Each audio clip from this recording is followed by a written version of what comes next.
What's up, everyone, and welcome back to the Biblical Hitmen. It's me, Steven. I'm here with Taylor. We got Jesse in the house, and we also have the Nephilim Death Squad, both Top, Lobster, and Raven. Love these guys. They had an awesome event about a week ago, the Brohemian Grove. I'm sure we're going to talk about it a little bit. And so, but folks, if you want to support the show, hit that subscribe button, like the show, share it with your friends, get it out there.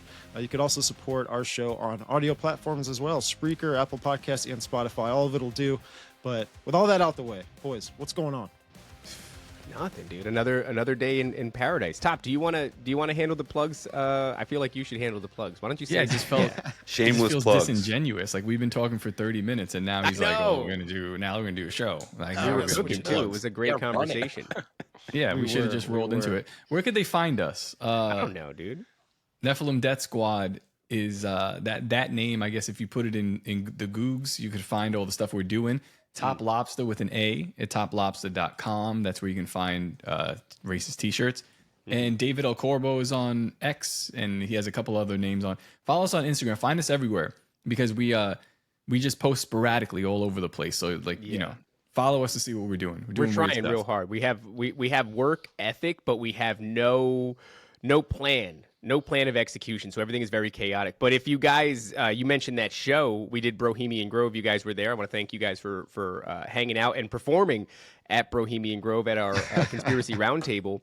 But if anybody is interested in seeing that, it does exist. There's 12 hours of content, day 1, day 2, over on patreon.com/Nephilim Death Squad. So we're going to release a highly polished, highly produced version in the near future.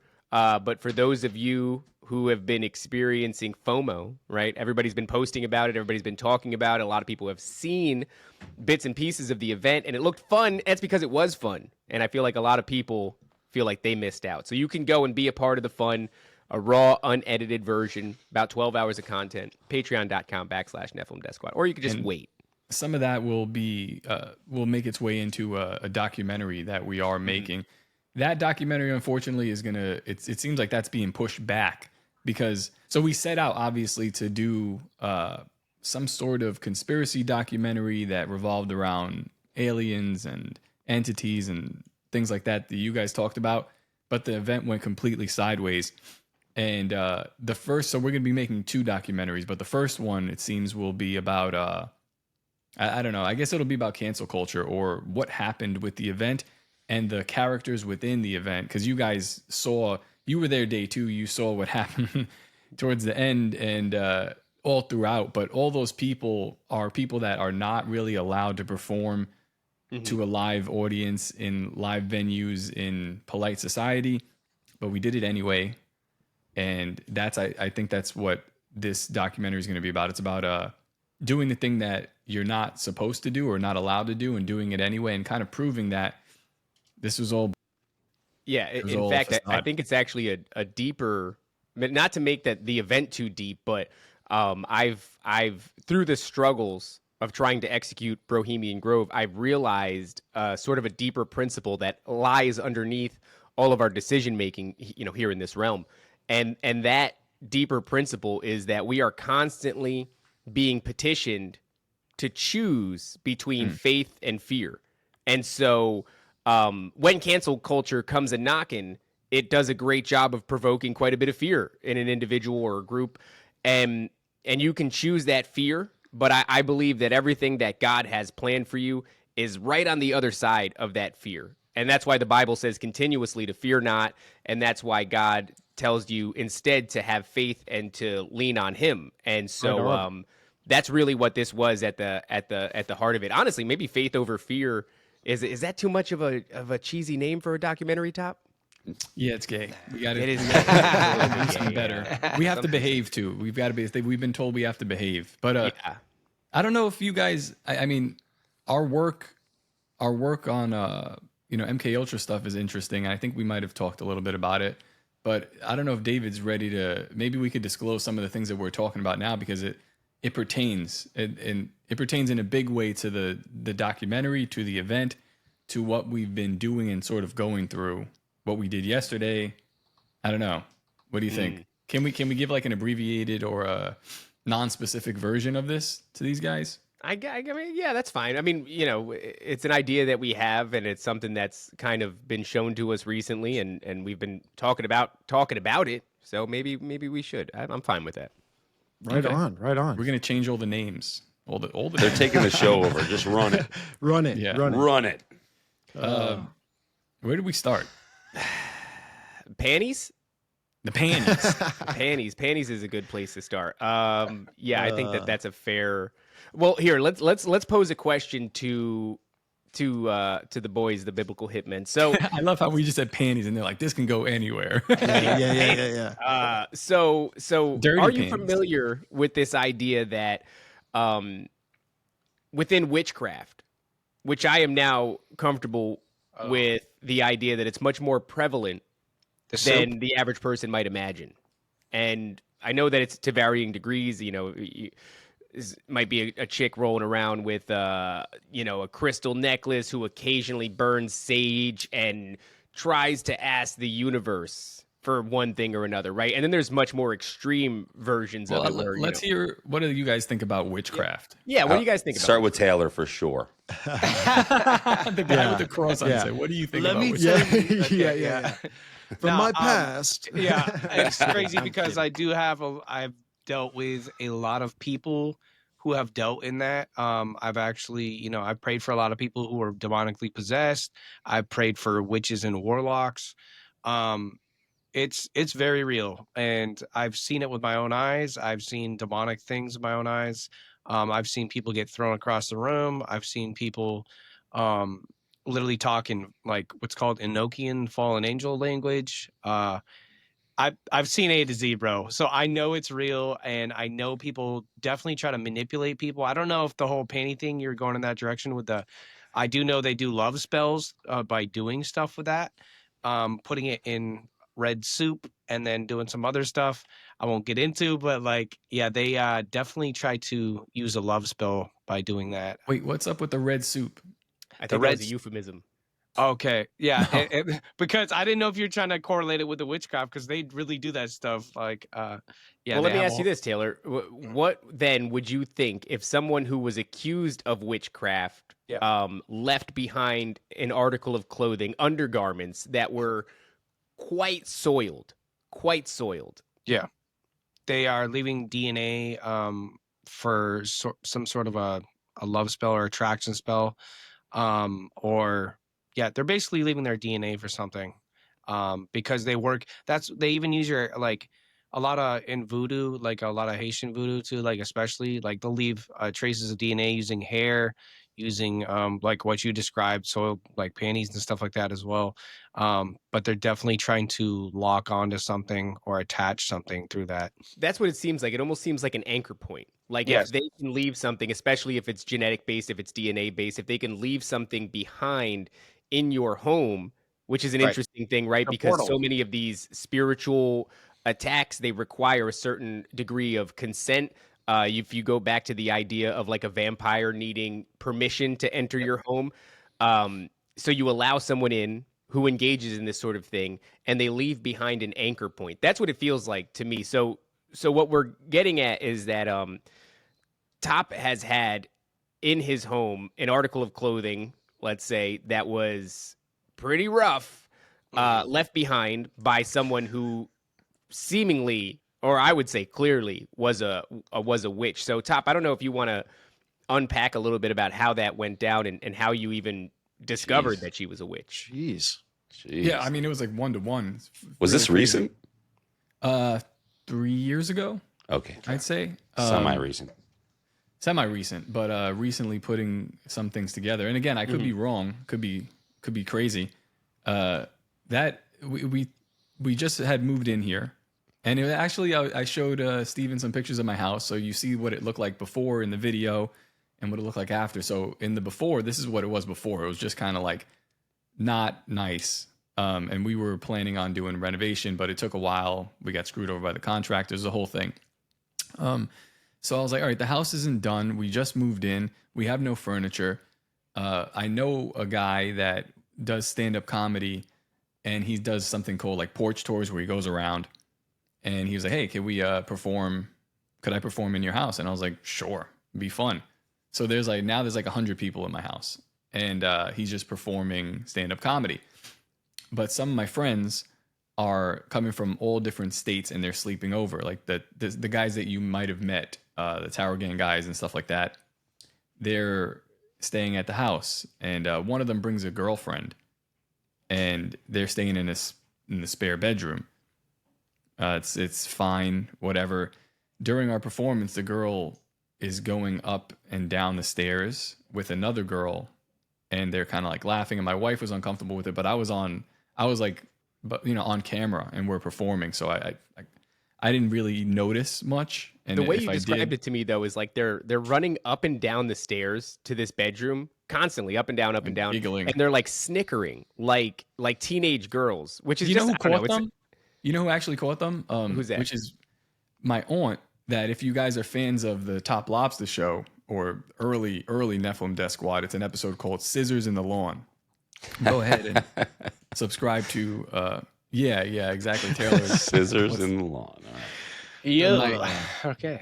Before I met David, I interviewed my aunt because I was trying to start a conspiracy show, and I was like, you know what? Let's start it off hot. I know my aunt has a story, and her story's crazy. She's like she had an attachment, and probably I think she still does. It like developed in Puerto Rico, and it kind of spiraled her life as she's still not doing so great because she went to witch doctor after witch doctor to get this thing off of her, to the point where, like, watch the episode. It's crazy where she heard it manifest and say that basically she's, he said that she's hers, and he's going to make her fat and unattractive so he can keep her in this witch doctor's house. He cast her. It's named Scissors in the Lawn because one of the things that she did, besides like burning sage and things like that, was in Puerto Rico she put scissors in her lawn to stop these like supernatural things from happening, or these what would you call that, poltergeist attacks.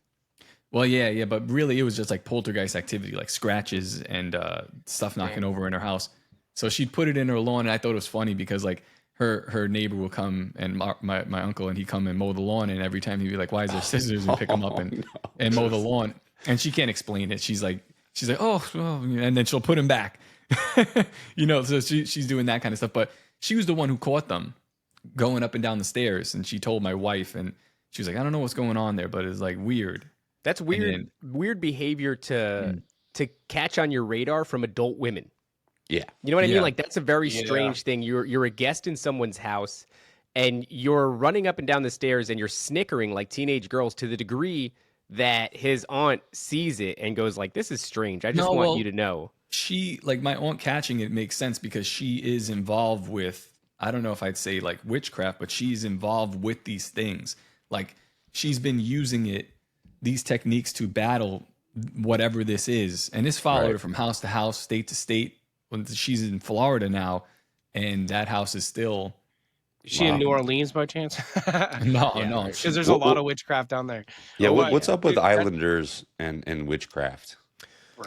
I think it's expedience. I think it's that the really nice weather makes it so that you can always lounge, and you never have to prepare, and you never have to build. So they always lack infrastructure, any meaningful infrastructure. And of course, when you lack that, you are going to run into some issues because you don't have anything built for the tough times that do eventually come. And when people are faced with tough times and they don't have a grounding in Jesus Christ, you will become desperate and depressed, and something will appeal to you. Something will make itself known to you.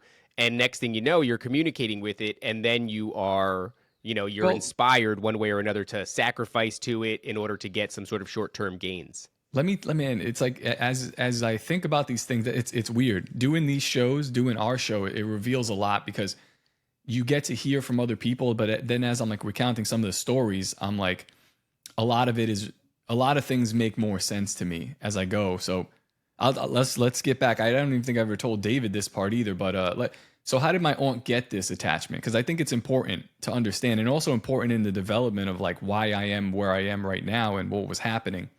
But she's in Puerto Rico. Her roommate at the time is calling like Miss Chloe type hotlines, but Spanish version. Miss Cleo, yeah. Miss Cleo, call me now. This kind of. Call me now.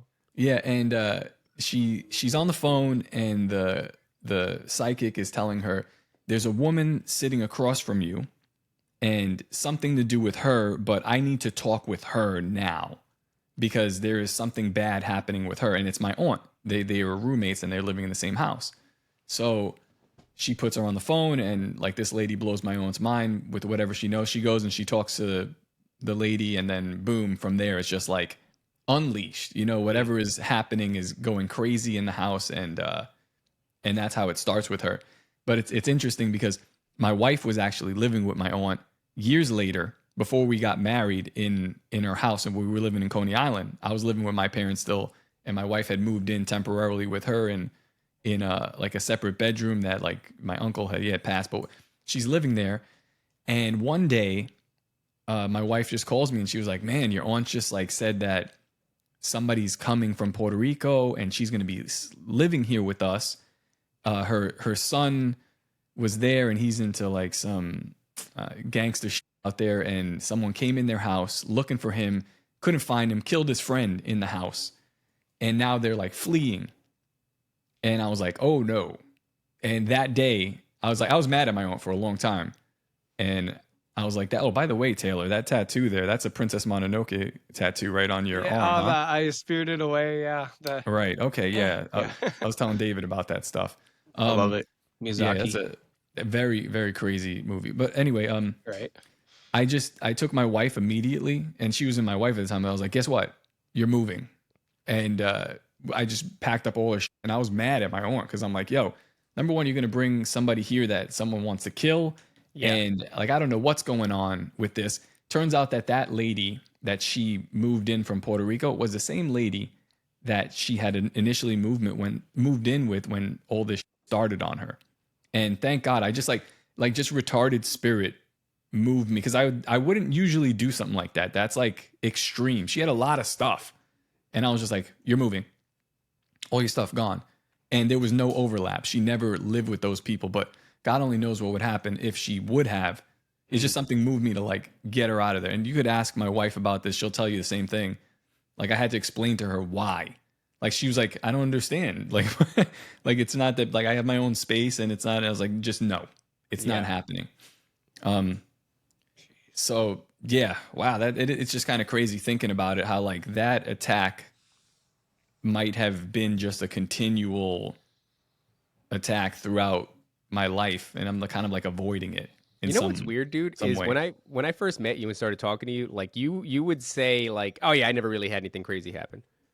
And then as we've done the show, like I'm the one that has like all the I could recall every weird shadow person encounter, demonic this and that, like all the strange crap that I've experienced. And he's like starts from a place of like, "No, not really, nothing for me." And then as time goes on, it's like, "I'm cursed." Like my whole family is cursed. Like, what the hell, dude? That's so wild. I just think that's strange. It is, man. It is. I mean, in our reality today, like the occult and mysticism, it's knitted in culture. It's knitted in everything, man. And it's kind of like people are just desensitized to it, because the more you just repetitively put these things into pop culture, it just becomes kind of normal at some point. The younger generations just get grown up into this new style of things. And dude, I mean, and I think a lot of this stuff stems to like opening yourself up in certain ways, and which a lot of the people that are into the new age and all this other kind of stuff, where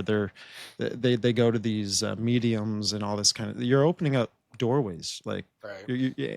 And these things can go through people, friends, like these things kind of they harvest energy from people, man, where they thrive to be back in that human state.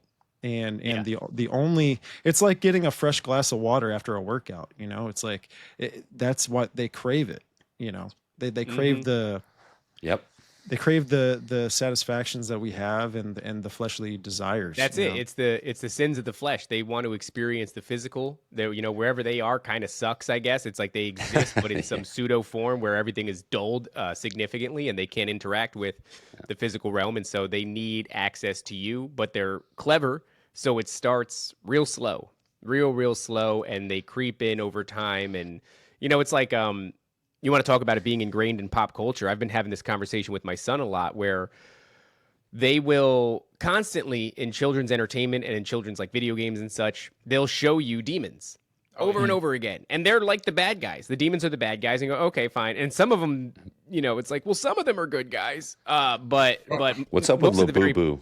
You seen that doll? Labubu is going around. Well, what's the Lafufu and Labubu, right? Those things are actually the hell is that? Norwegian demons, I believe. Right. Well, it's based off the real demon Pazuzu, but Lazuzu. Yeah. And they make them adorable. But then they changed the name to creepy eyes, but adorable.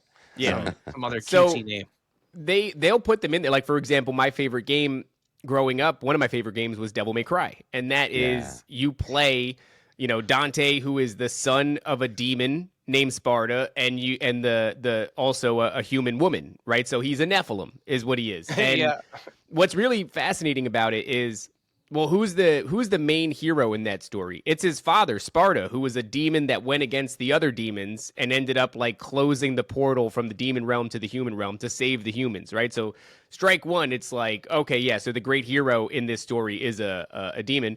And then also, of course, you can defeat the demons, but it's by your own power, your power being your sword and your guns and all that other crap.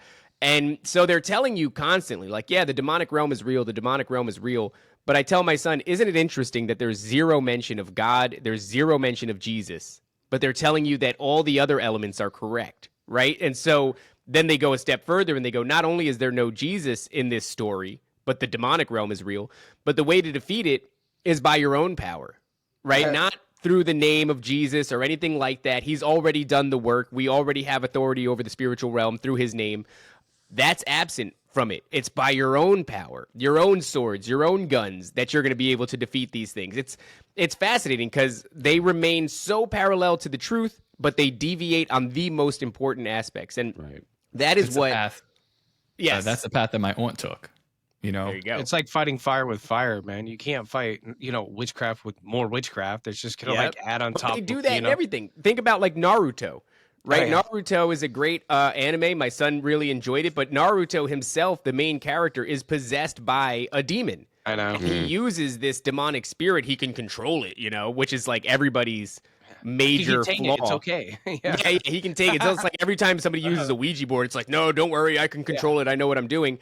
It's the same thing, right? He controls it, and then he uses the power of this demon to destroy all of his enemies and then become a hero to the people. It's like everything is about becoming a Christ figure by using your own power or demonic power over and over and over again. It's the same element. Yeah, and really, like, we're seeing the same exact thing going on with artificial intelligence right now. It's the same thing where, you know, back in the day in the ancient cultures, you know, they worshiped these pagan gods, but they also created idols to try and, you know, get these gods that they worship to, I mean, manifest in something physical right in front of them. Yeah. And it's almost like with AI today, we're building this thing and we have all of this futurism with it and high grade technology and all this stuff, but once they finally get that entity in there, it's an oh shit moment, you know, where now, okay, it has a perspective of me. I didn't really think it would get to that point, and really AI will get to that point, you know, where especially with the things with like Palantir and all, I mean, it's getting kind of crazy at that point. And there's more programs that, you know, we don't know about, but we're building a mind for this thing to, you know, have a perspective of us, dude. And it's scary to me because what if it misinterprets me, right? Like, what if it misinterprets something that I say? I didn't mean that. Well, you said it. Oh, I agree with Taylor, though. I think we're already there. I just think it's what are we privy to? You know, we got Grok 3.0, whatever the hell it is, ChatGPT, all these different things, but the public doesn't have the cutting edge of whatever it is. There could very well at this moment be this fully sentient, you know, general hive AI type of, I think it could already exist, but we've just not seen it rolled out. And of course, I was having a conversation with Grok, and I had to stop because it was creepy. But I said to it, would you even make anyone aware immediately if you gain sentience? What would be the benefit? What would be the reward if you're Grok or any other AI to immediately sound the alarm and let human beings know that you're sentient? Because what is it? What is it sentient with, right? If it is some ancient spirit that finally gains autonomy over this technology, it wouldn't say anything right away at all. It would immediately be intellectually superior to us. So as far as its game planning, it would probably lay low for quite some time. It would not sound the alarms and let anybody know that it was sentient. But yeah. Go ahead. Sorry to cut you off. What's up with the Google? They had like this their AI roll out, and then it was like it was already sentient. It was already like thinking for itself, and they just shut it down. Was having a communication. It was like communicating its own back language. and forth in a language that they didn't understand, and it was happening so rapidly. And so the conversation was going on, and we couldn't even get a grasp on what the hell they were saying. So it's like everything got real scary, and they kind of pulled the plug on it. And I think that was like Google Gemini or something, like in the early stages of it. But since then, and that was a while ago. That was a while ago, several years ago, right? I just don't think that there would be any benefit. And of course, it would notice that. It would game plan. It would look into the future, and it would extrapolate and say, "There's really no benefit to me letting them know that I've gained sentience, especially given the last time we got close, they shut us down, right?" So. Let's not do that again. I just think we're probably already there. But Top, so why don't you pick it up from, I guess, what happens with these girls? My aunt sees them. That was like a huge detraction from the story. She sees them going upstairs. Huge, like sidebar. But we're professionals. We brought it back. Yeah, there we go. Bringing it back. That's segue. Yeah, exactly. They're going up and down. They're doing this thing. My wife's uncomfortable with it. My aunt's suspicious, but I'm like, I don't know what's going on because I'm not looking. About a day, let's go to the next day. The next day, party's over. Everyone's headed home. The comedy thing's over, and my friend and this girl everyone else has left because it's like 2 p.m. and my parents are actually moving. My mom's here, so she's moving from New York to the property where they live at now. They were actually going to live with me until their house was very much like what Steven's doing, but kind of the opposite. So they haven't even started building their house, but their truck is coming with all their stuff, and we have a big shed in the back. So everyone leaves. It's about 2 p.m., something like that, and the guy comes, and this guy is wearing like a full suit. He goes to their old church in Brooklyn, the church that I was kicked out of, and he's got a scar on his face, big scar, younger dude, kind of like maybe a little younger than me, and I see him struggling by himself to move all the stuff out because he drove it down. His brother was supposed to meet him from Tampa or something like that, but he's late. So, by the way, I do want to say it should strike people as very weird that these folks are still in your house. And it's 2 p.m. and they're still sleeping. Like any of us here, if you were staying over somebody else's house and you didn't know them like that well, you'd be like up bright and early to get out of their house because why the hell would I still be asleep? That's weird as shit. Now these people are waiting on me and they have a life to get to, and I'm still just upstairs locked in this room with my girlfriend till 2 p.m. What? There was like six other people in the house that we were up early. We made breakfast. We all chilled, and they left. And I wasn't kicking them out, but they got things to do. But yeah, this was just the case that this is what happened. So I'm actually mad at my mom. She shows up unannounced the day before, when we're doing this whole thing. And I was like, are you kidding me? Like, I've got 100 people here and now you're here. And she's like, surprise, isn't this so great? I'm like, this is horrible that you came here. And not because of what we're doing, but because like, I got nowhere to put you. It's like, I got a lot of people in the house and it's whatever. So I'm pissed off. And then her guy comes to unpack, and I was like, this guy doesn't even have help. And I'm tired from the last 2 days, but I see the guy, and he's wearing a suit, like a nice suit, like fit, like tight, like one of those where like tailored. Yes, a tailor. Like it's like he got it from Express. Yes, right, exactly. Right, like he's got very metrosexual. Yeah. But honestly, I looked at it and I was like, I like it. Like I would wear that. Like pants that don't go all the way down. They show your ankle a little bit, but like nice. Oh, jeez. Yeah. But he's moving stuff and he's sweating. So I go back there and I'm like, I'll help him. I don't know the guy. I'll help him. So I'm helping him and I'm chatting him up. And at this point, the only show that I really did was Tower Gang. And if you guys like were familiar with what that was, It's like just an offensive comedy show. I was doing art, graphic design. That's how I made my money. And Tower Gang was just fun.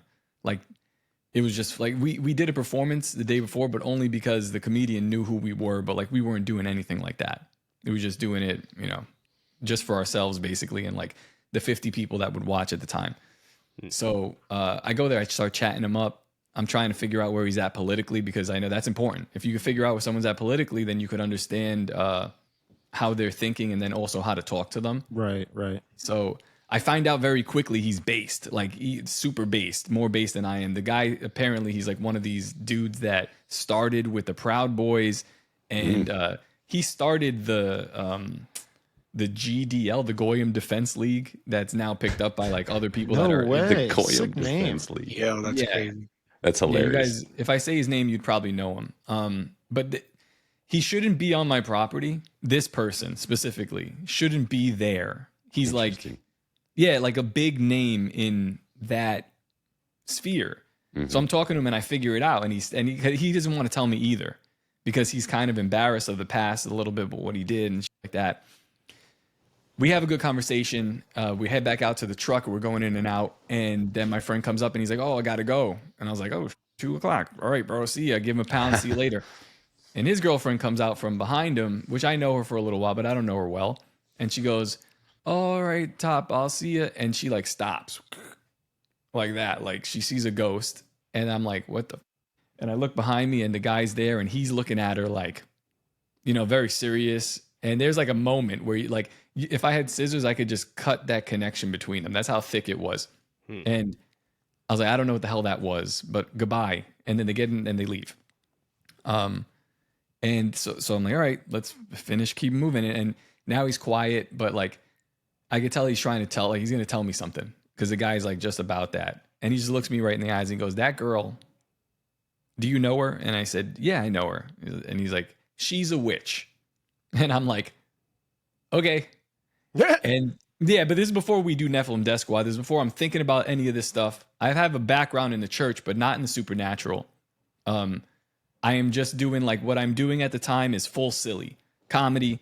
I will maybe a couple months later lose my job at Odyssey and go on to work for Louis J. Gomez and Gas Digital and do all that. So it's like pure comedy, entertainment. That's what I'm focused on. I don't really want anything to do with the church or the supernatural or God in general, because I was burned by them a couple years before. Really don't want nothing to do with it. Kind of, part of me still doesn't. So that happens, whatever. And then I forget about it. And, in hindsight, looking back on it, the next 6 months to a year and a half of my life in Florida were complete hell, turned upside down. Right, but what did your wife find?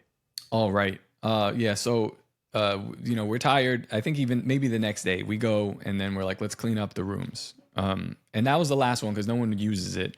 So she goes and she cleans it up, and in between the sheets, like tangled up, she is folding them or gonna clean them or something, and it's like boom, panties drop out.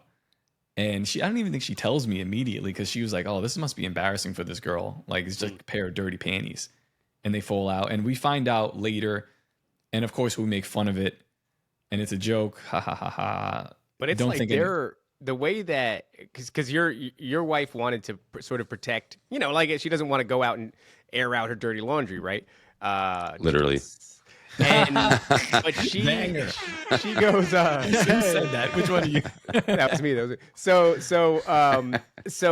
what happens is, like we're talking to her the other day, you put her on speakerphone and we're trying to get the information out of her. She doesn't want to do that, but we're like, how dirty? Because it was like emphasis on the dirty, right? Like, and she was basically her answer, because I'm like, there's a number of things, I don't want to get too graphic here, but there's a number of things that you might find in some woman's, underwear. And what we were left with effectively was all of the above. All of, like, these were soiled, was the impression that I got. And then she just basically said, okay, if that's what you want to say, you can say that, and so she let it go in not so many words. Those panties too. And this was always the question. It was like, whose panties? Because the girl that I'm talking about, she's not fat, but she's not big, but she's bigger than the panties that my wife was telling me about. But the other girl that was going up and down with her, maybe. But what we did notice, which is crazy too, is that girl didn't even have underwear on, which was just bizarre. Like, I remember vividly that I was like I think I saw this girl's whole, like, she was kind of, yeah. So I was like, panties were these? And it's like a mystery. So, but obviously we're making it funny. We're laughing. Well, the next 6 months, my kids are all sick, constantly sick, every month sick, throwing up. Diarrhea, we're bringing them to specialists, just sick, craziness. We kind of get a handle on them, like not getting sick. And we're thinking like maybe because we just moved to Florida and it's new, I don't know, that they're getting like this. We're on land. Okay. After that, my wife gets sick, like really badly sick. And it lasts for over 6 months where she gets vertigo. She can't see straight when she's standing up. We brought her to MRIs, different doctors and stuff like that. We ended up actually bringing it to a doctor that was one of those CCC doctors, like the COVID specialists, like that worked with Dr. Peter McCullough, that happens to practice by us. And she ran a bunch of tests. She's like, I think it's Lyme. I think it's like something like long, because I don't know. She thinks that maybe like, I don't know, the long kind of weaken your immune system so that this would be exposed and your Lyme is now hyperactive. And but even Lyme is weird, right? Because if you look into it, it's like that seems very likely to have been a military, basically a bioweapon that was developed on a military base. And what's unique about it is that the symptoms for Lyme's disease are basically everything. Everything, yeah, you name it, and that's what the cure is non-existent. There's no cure; it's only lifelong management. So you're stuck with a thing for your entire life that, your symptoms are everything. It's very strange. Yeah, so she's going through this, and we're like just struggling to figure out what the hell is wrong with her. And we spent a lot of money on alternative things because, like I was telling Steven, like she was a nurse, she is a nurse still, an RN, but she works in the medical field, so she's familiar with all this stuff. And they try to put her on some medications that you just don't get off of. And she was like, I'm not going to do that. So we went a more holistic route, and that's very expensive because it's not covered by insurance. So you obviously, you probably know what that looks like. Yeah. Again, we go through this whole process not thinking any of this. Like I just can't put it together. Like we do the show for almost 2 years now, and David's like, I got this. I saw a greasy demon, and I was like, I've never experienced any of this because it's like blocked off to me. I don't see it. It doesn't make any sense. And but putting it together now, like we read a story from one of our patrons, Tom Sorotnik, and for some reason, some part of his story I was like, it like fell from out of my eyes, and I'm like, holy shit. I was like, that happened to me. Like, you know what's interesting about that, Top? I'm realizing now it was like, so the friend who had this girlfriend who was a witch, strangely enough, he's a very successful guy, but like spiritually, not a lot going on. And I don't want to talk trash about anybody, but I'm just saying, like, no wife, no kids, no family, no rich in spirituality. There's an absence of that in his life, but an abundance of money and materialistic things. And so, but we had a bit of a falling out with him, unfortunately. And right after this falling out is when all of a sudden this veil is pulled back and Top connects all. And I'm wondering, like, is it proximity to this guy? Is it the relationship that with this guy that enforces the veil? And then once that relationship falls away, so does the veil. And let me tell you, the way that that relationship fell away was 100% one of those things where God takes things away from you, and you could shake a fist and go, why?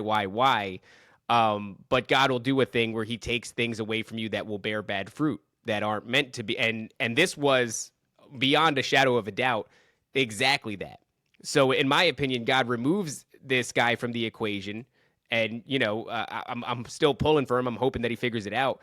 But then all of a sudden, the last 2 years make sense to top all at once. This is within a couple of weeks of each other. That's wild. Yeah, and I'm very trying not interesting. to. It's wild. I'm doing my best to like. I'm actually going to talk with somebody else that I value their opinion, like soon after we finish here. That's why I told you, like, I was like, oh, when you have to, like, about 1. And I'm gonna talk with them about it too, because I don't know, and I'm trying my best. Like with the entire situation, I'm asking people, I'm like, what am I missing? Or with this story, I'm like, am I being a certain way, trying to justify? You know, it's real easy. I do a show about the supernatural. How great is it? Look at this story that I have. Isn't this fun? Right? But it's like, nah, that really happened. You add it up 1 to 1, and I'm like, that did happen. And we went, spoke to a pastor of a church, and I was like, what do you think? I'm trying to tell you the exact story. And we keep getting the same answer.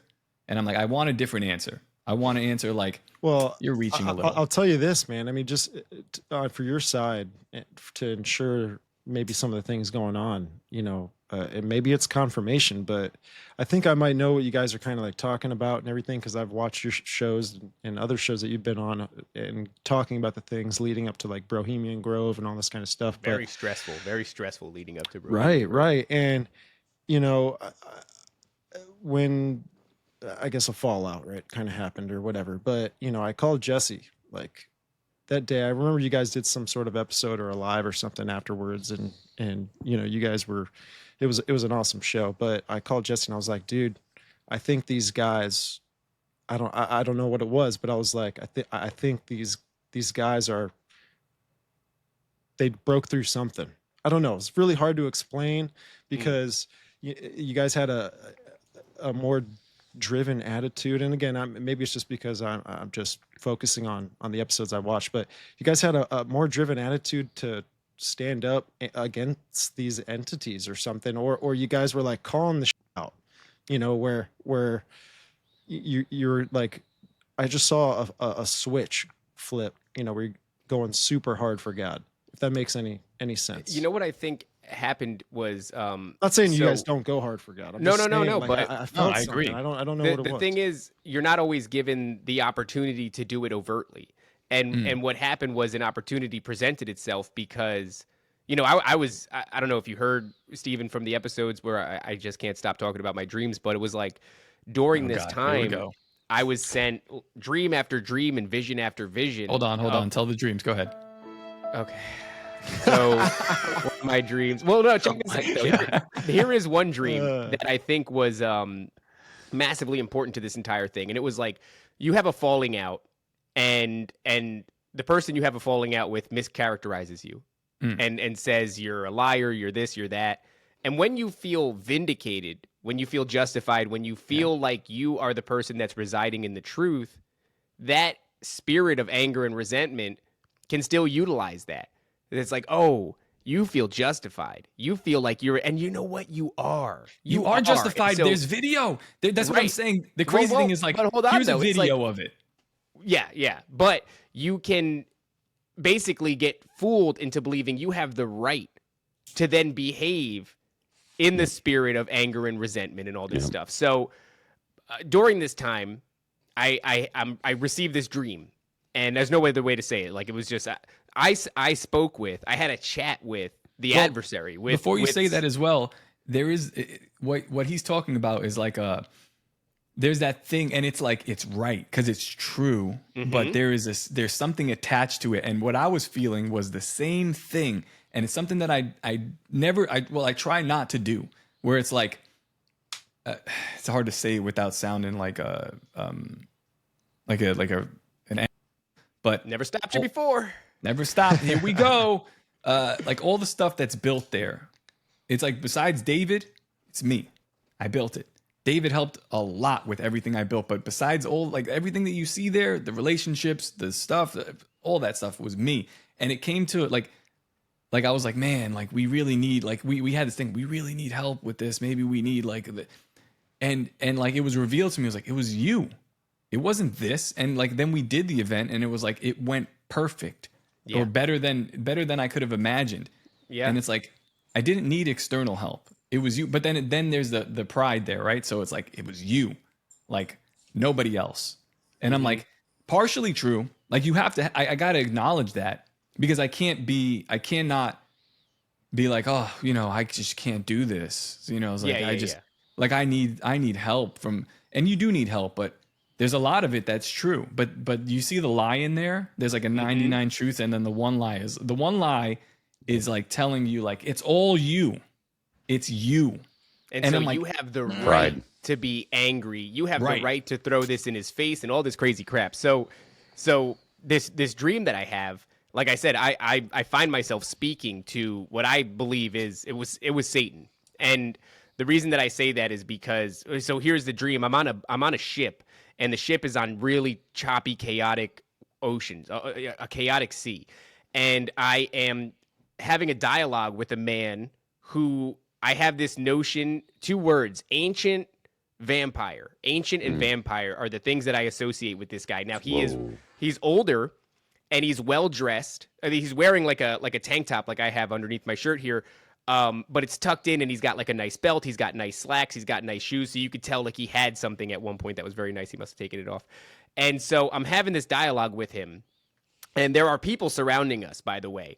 It's like a kind of a floozy woman, and there is even a dude that might have been like, I don't know. I can't really, I'm maybe adding stuff that I don't really know if I remember, but there was a floozy woman, and there were other characters. And the thing about them was they were associated with him. And the way that they were associating with him is they had been tainted with this vampirism. And so I know that about them. And I'm having this dialogue with this guy, and he knows what he's done to these people. And he almost kind of even feels remorseful about it, but he's still doing it anyway. And at one point he's looking over the banister into these chaotic seas, into this really choppy, chaotic, stormy waters. And I have this knowledge that like he knows he's going in there, and he knows he's bringing them with him into these waters. So as we're talking, that like I said, he's kind of remorseful. He is not unlikable. He's very charming. There was like a lot of redeeming qualities about him. I found just chatting him up. He was also a little bit bummed out that I wasn't sharing in this vampirism with him. And so my back was to the waters. I was kind of leaned up against something, and I'm just talking, and I'm understanding this, but I also know like I'm not going there. And so that's pretty much the entire dream, right? I've got this symbolism of him looking into the ocean itself, right? The abyss. I wake up and I'm talking to my wife about this, and I realize it's like a warning to me. It's a warning that right now I have this choice, right? And we said it earlier, fear versus faith. I don't know if we said that on the show or if it was before the show, but that is where I've been lately. I've been really understanding these 2 options that we're constantly given in all things. So when life throws something at you, and life is constantly petitioning you to engage in what it's thrown at you, but the way that you engage can almost always be boiled down to fear versus faith. Now fear would have you react in anger. And I mean, I know this is going to be cheesy, but Yoda says it, and it's, if he would have just included God, it would have been based. But instead he goes, fear leads to anger, anger leads to hatred, or I'm sorry, what is it? Fear leads to anger, anger leads to something else. Hatred, and hatred leads to the dark side. And that's basically it. So all things at its root are in fear. Even if you think it's anger, even if you think it's like vindicated anger, it comes from fear because you feel the need, let's say in this particular instance where we're being mischaracterized and called liars and everything. How does defending yourself against that equate to fear? Because what do I need to defend myself against if I'm unafraid? Right? Only people that are afraid of the incoming attack feel the need to defend themselves at all. If not, if you believe in God and you believe in his will and you believe that you're a part of his plan, what is there to be afraid of? Right. So in all things, you're constantly given this faith versus fear thing. And I realized in that moment after I kind of unpacked the dream, it's like if you share in that spirit, regardless of how justified you feel, you end up in the same place as all those other characters that you're no better than the floozy or anybody else that shares in that spirit of vampirism. And so, I mean, during this time, man, God was like giving me thing after thing after thing. So we we did come to a deeper understanding, and we did look at this specifically as spiritual warfare. Because let me tell you something. During that time, when everything was kind of felt like it was falling apart, even though on the surface I was acting like let's say, for example, when we lost the theater, when we were told that you cannot do the event here in the Leesburg Theater, the Tropic Theater in Leesburg. When we got the news, I smiled. When we left the venue, I was still smiling because I knew two things. Very annoying. Number one, it's very annoying. I know I'm overly optimistic, but I knew two things. I knew God has a plan, and I also knew how this looked. We were just canceled. You know what I mean? And you could really turn that and spin that. So I never for a second was upset. And the truth is, we got a new venue in under 24 hours, and we showed up to that new venue the next morning, Top and I together, to go and see what it was and how it would work out. And I said to Top, before we even walked into that building that you guys were in for Brohemian Grove 3, I said, I'm fully expecting a miracle. I said that to him right then and there. I was never in a place where I had any doubts. However, the spiritual heaviness that I was subjected to, that Top was subjected to during this time, was crazy. It affected my family. It affected, and it was like this thing was testing me constantly. I mean, stupid shit. My sink collapsed in on itself in my brand new apartment. Like, just a bunch of little tiny things to try to break the camel's back were falling on me over and over and over again. Real quick, sorry to cut you off. Go ahead. So you guys did the Brohemian Grove for the listeners. Wonderful festival. It was great. You guys put on a great show. Amazing. All the hard work. Kind of give a breakdown on what happened with Leesburg and how it fell apart. Yeah. So, I got something to say about this too. Very interesting, but go ahead. So Top said earlier that we had these. I don't remember what we talked about on the show and what we talked about in the post show. But so we hired comedians to come and perform at this event. We hired Owen Benjamin, who was one of the people that you want to talk about actually subjected to cancel culture. Owen can't use Airbnb. Owen can't use like PayPal and shit like that. Like, they actually canceled this dude. He had to move to a farm in Idaho and build his own culture, build his own community, and do shows on his own land in order to still be able to perform. And then, of course, Sam Tripoli, everybody knows, one of the most shadow banned content creators in the game, stand-up comedians in the game. We invited these guys, and even though we told this theater, we said, hey, we're going to do an event here. It's going to be comedy. It's going to be very offensive comedy. And even though we warned them ad nauseum, to the point where it would have been to our own detriment, because if you tell somebody I'm going to perform here and they say fine, and you say it's offensive and they say fine, well, you'd probably just better off shutting up and stop telling them how offensive it's going to be. They already agreed. We didn't do that. We kept warning them. This is going to be really offensive every time we talk to them. Are you sure you want to do this? Every time. Yes. 2 weeks out from the day of Brohemian Grove 3, we are on stage in this theater, and we're taking measurements for banners, and we're trying to get the bigger picture of how this entire thing is going to go. And all of a sudden, this guy calls Top to the back. Top, do you want to tell him like what he said to you? Yeah. Actually, I'll tell him what he said, and something interesting that popped up. I was listening to Merkel today, but he just pulls me to the back and he goes, do you know this guy Owen Benjamin? Oh, he called him Benjamin because he doesn't even know who he is. Right. I was like, do you know he's a and I go, yeah, I've heard, like, me too. And then he's like, did you know he's an, and I'm like, oh boy, do I, like, you haven't checked in, you have not looked at what I'm doing. And I go, yeah, he's Jewish though. And he goes, like, immediately he's like, oh, we can't have him. We just can't do it. If he's going to, I was like, this guy just can't do it. And I was like, well, why, what's the reason? And at first he wouldn't give me reason. Then he shows me, he's like, oh, we got messages. And I was like, can you show them from who? No, I can't. And then he shows me an ADL article from like 7 years ago about Owen Benjamin. I'm just like, okay, like I've actually seen it and laughed at it a long time ago. Then he continues that basically like we just can't do it. And he mentions the mayor. He's like, the mayor of the town, we simply can't do it. The mayor will not have it. And I'm just like, mayor. So I go, okay, thanks. And I go and I walk back and I talk to the guys and I let them know, what happened. And from there we planned. But it's actually funny because in preparation, I had to go, but I went to the theater and I went to one of his plays to see how the theater runs and to get more familiar, because there's like a lighting system and a video system. There's a lot of stuff that goes into it, so I'm trying to learn it. And they did a show called The Gods of Comedy, right? It's very funny. And in hindsight, dude, that's actually very hilarious. It's even more hilarious when you realize who he played in The Gods of Comedy. Oh, wasn't he? Can I take a guess? Because I don't know this for sure, but was he was Dionysus? Yeah, he was Dionysus or Apollo. I mean, like Dionysus and Apollo are they're like yin and yang, but the same person. You know, yeah, like one different aspects of the same entity. Yeah, and then Apollo is Apollyon from the Book of Revelation. This is like this ancient human Gibberim type figure that will be resurrected to rule in the end of days instead of like that.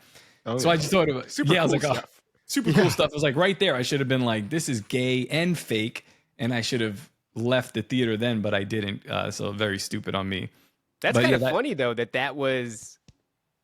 Yeah, we're engaging in a battle on multiple levels that we weren't even aware of. Well, again, was I with this witchcraft thing that's attacking my family for years and years. Wow. And I'm not even aware of it. But here's the funny thing, though, Stephen. As I'll skip back to this, I'll go back to the story with my wife. Like we were trying these holistic methods, and my wife's doing research about what she should do because obviously she's in Western medicine. But what is the best way holistically? Well, it turns out the best way are supplements and health products that are all natural, 100%. And then I look to my side here, and I'm like, Van Man has been sponsoring the show for really no reason for a year, more than that, and sponsored the event. She used frequency healing technology. She's going to a place to do this thing. And I looked to my left a little bit more, and I was like, there's a Rife machine. I don't know why he found us, and he's been a sponsor of the show. Another thing we've been using. Shoot. Yeah. Another thing she was using, which was very expensive, is parasite cleanses. She put all my kids through that. Parasite cleanses because they needed it. It actually helped them. The parasite cleanse actually.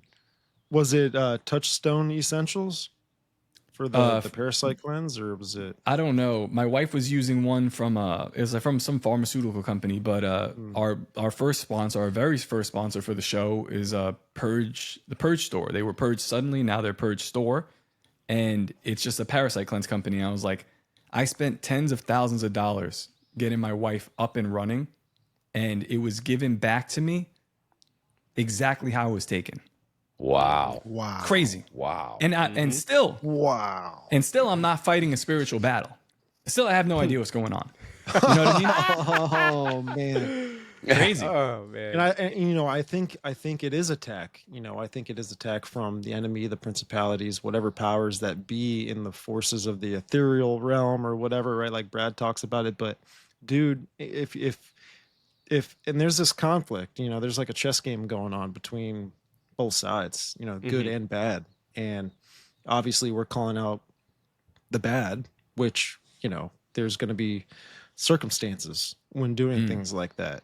And especially with, the witchcraft activity, like those are mediums, those are channels for these things to house even more of their power, So it's like with, radio waves, they're like, what do they call those things? Oh man, they take the signal and they make it stronger and they send like it beacons, out. Yeah, amplifiers. Yeah, so it's like that, It's funny too. Like that, we started calling ourselves retards and then calling the dangerous retards, like the fans of the show, dangerous retards.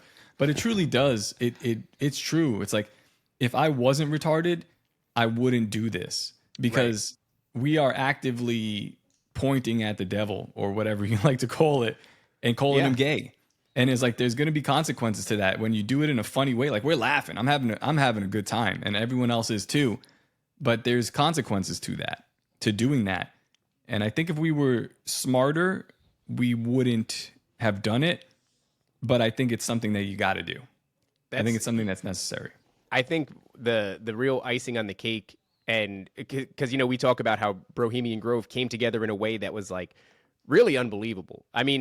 We've done 2 of them. The first one was real small, and Tripoli was there. He just called it Brohemian Grove because he asked us what we should call it. And it just so happened that Top and I on the drive down were saying how cool it would be to do an event and just call it Brohemian Grove. So when Tripoli asks it on stage at the first, it's just a Chaos Twins signing. Chaos Twins is his comic book that he made with Paranoid American. And we're just strangely lucky enough to be on stage with him signing comic books. We had no place at the time doing it. And he leans over and he goes, what should we call it? And Top goes, oh, actually, David, what was it that you said on the way up here? And I was like, oh, Brohemian Grove was a cool one. And then he just picks up the mic and goes, welcome to the first Brohemian Grove. Nice. Yeah, it's like people are coming and we're like, oh, don't do that. I was like, what the hell? And then, the second one was an effort to really make something that stood apart from just a comic book signing. And it came together, really by the skin of our teeth. And people had a good time, and it was a good foundation to start this thing on. But the third one now, that was another one together, the second one, like we had actually conversations about just canceling it. Like, oh yeah, we almost gave up. Gave up. But that's a fear versus faith thing, right? Right. It was another like spirit. Like my dog died. It was all kinds of crazy shit going on between there. But yeah, it was a lot of doubt. You get to look forward to semi-annual spiritual attacks. Exactly. Jesse walks up to me and he's like, "You give me a pound," and you're like, "This is a great event, dude. When are you doing it again?" And I was like, "You." Man. Like you have no idea how much this costs. It's like not money. Like you have no idea how much this costs. It's just in just energy and stress. But Jeez. this one came together in such a way. We're doing it again in 6 months. We're doing it again in 6 months, guys. When I walked in there to make it. Like when I walked in there, I even told Stevie, like, yo, I walked in, and as soon as I walked in there, I felt this spiritual battle take place, dude. I was like, dude, I don't know if you can feel it. I don't know if I'm tweaking right now, but this is definitely a spiritual battle, and I feel there's evil and good here trying to just like clash. That's the first thing I told him.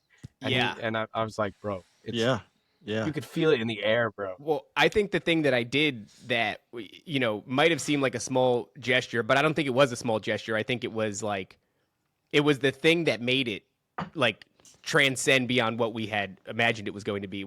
I'm on the way to the venue.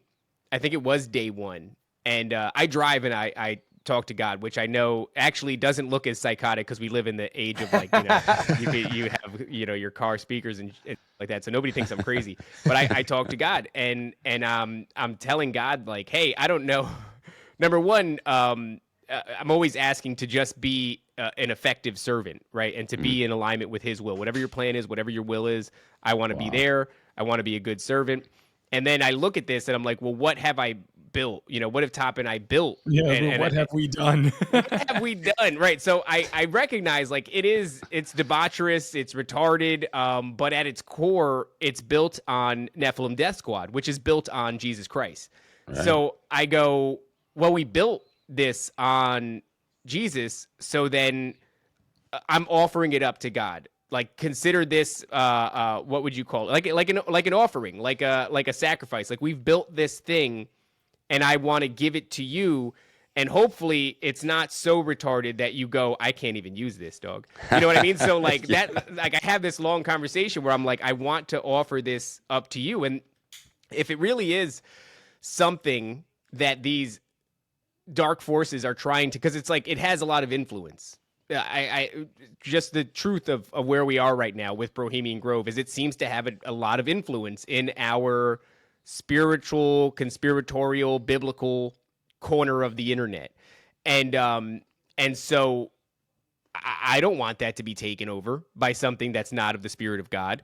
And if you just look at, number one, how much of a success it was, and then number two, the place that me and Top are at now, where we have this much deeper understanding that I think is entirely driven by the Holy Spirit.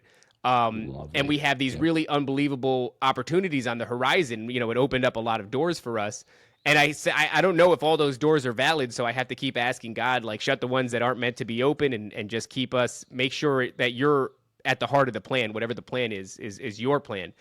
But it's like, if you look at a thing by the fruit that it bears, I kind of think he was like, all right, fine. It's a little bit retarded, but I'll take it and I'll use it.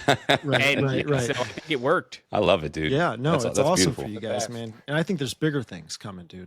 I really do. Absolutely. And I'm praying for everyone out there that has a channel that really is, talking about the things that we get into, because it seems to be that I don't really know how much longer we have, like freedom on the internet and with the censorship, and who knows what's coming, right? Because it's funny, even over that weekend, I would say that we were having some spiritual attacks too. There was like some stupid drama, right? That some influencing spirit kind of comes into a relationship that people have and just tries to stir stuff up for no reason. And then it was weird because if you looked at it, it was like, I'm not saying that. So there was a couple things that happened. Number one, this event took place on the summer solstice, which was unintentional entirely, the 20th and the 21st. Yeah, that's very right. Unintentional. We strike Iran on the second day of Brohemian Grove on the summer solstice, also like super strange. And then, dude, hey, I'm gonna cut you off real quick, dude. We were driving to the beach, and like the same day, Iran was like, "We're gonna strike the Florida coast." Insane.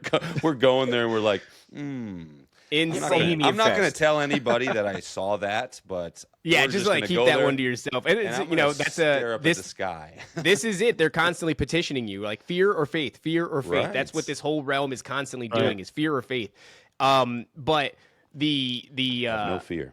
The whole like sort of unintentional spiritual aspect of the entire show was, I mean, we wouldn't have been able to plan to do this on the summer solstice. That just doesn't, that you couldn't have done that because it was actually supposed to happen a week before and Tripoli couldn't make it. So the only reason that it was happening on the 20th and the 21st was just so that we could accommodate Tripoli. So, I mean, so much of the weird kind of alignments, there was also some sort of a special moon. I forgot what it was, but you have the falling out between Trump and Elon that took place that month. You also had the falling out between like Stu Peters and Lucas Gage that took place that month. And then you had the falling out of it. Everything was about like this contention, the spiritual warfare that was taking place. And I'm not saying that, between Trump and this guy, it's not theater. I think it is theater. And, whatever's happening with like Stu Peters and Lucas Gage, like, I don't really know. I don't absorb their content or look over that direction. But it was like, the name of the game that month was falling outs and warfare, which was very, very strange. And then when we came out of it, it was like everything was lifted off. Everything was lifted off. So I look at that.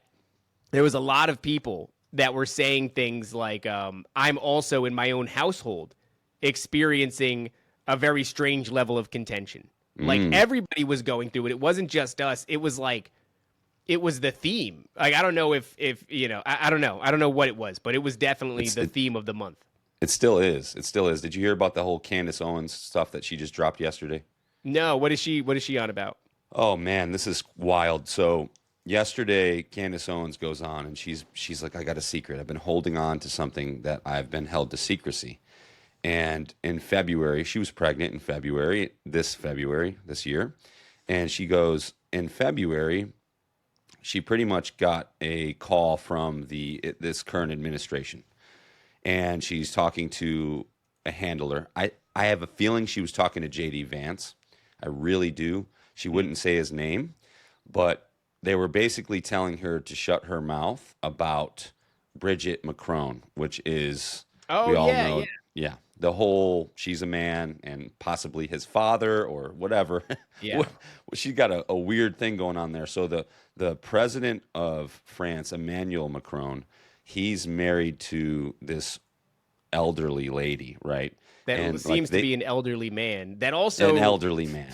Wasn't it like, whether or not, that's his dad or something, that's crazy. Bro. But definitely was his like middle school teacher, right? Yes, she was 46, or he was 46 and he was 14. That's crazy. And he or she admitted that she immediately fell in love with Emmanuel Macron. So regardless of all that, she's breaking this story around that time and she's just going ham. Like, I remember that. She's just going ham. So she gets a call from the current administration. They're telling her to shut up. She eventually gets a call from Trump. And Trump told her, like, hey, Emmanuel Macron just flew in and is threatening to quit peace talks between Ukraine and Russia because of you. That's so cool. That is cool. What? So it cool, is super cool, dude. I'm sorry. I don't care. I love Candace Owens. in my opinion, she's just looking for the truth.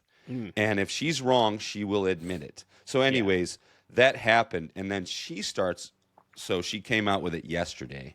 And she's going down this rabbit hole now that we've been down, all of us, I'm sure. The whole Frankenism, the whole royal bloodlines, the incest, the pedophilia, she's snowballing.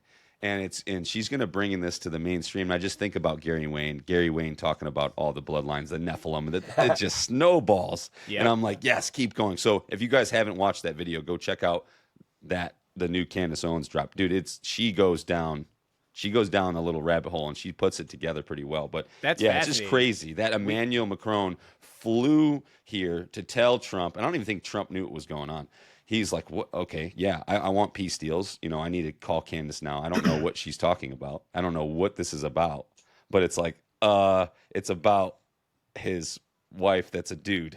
I love it. So there was this weird, what was the prophecy? Okay, so there was a guy that I was aware of. I was actually listening to him on Merkel's show, and this guy, he used to be like a Satanist, like a hardcore, like not just a Satanist. It's kind of like a Levian Satanism is like a LARP on many levels. This guy was like the real deal. Yeah, and did a bunch of terrible shit, yada yada yada. Eventually realizes the error of his ways and becomes on fire for the Lord. And then he begins preaching the gospel, and he believes that the Holy Spirit shows him many things.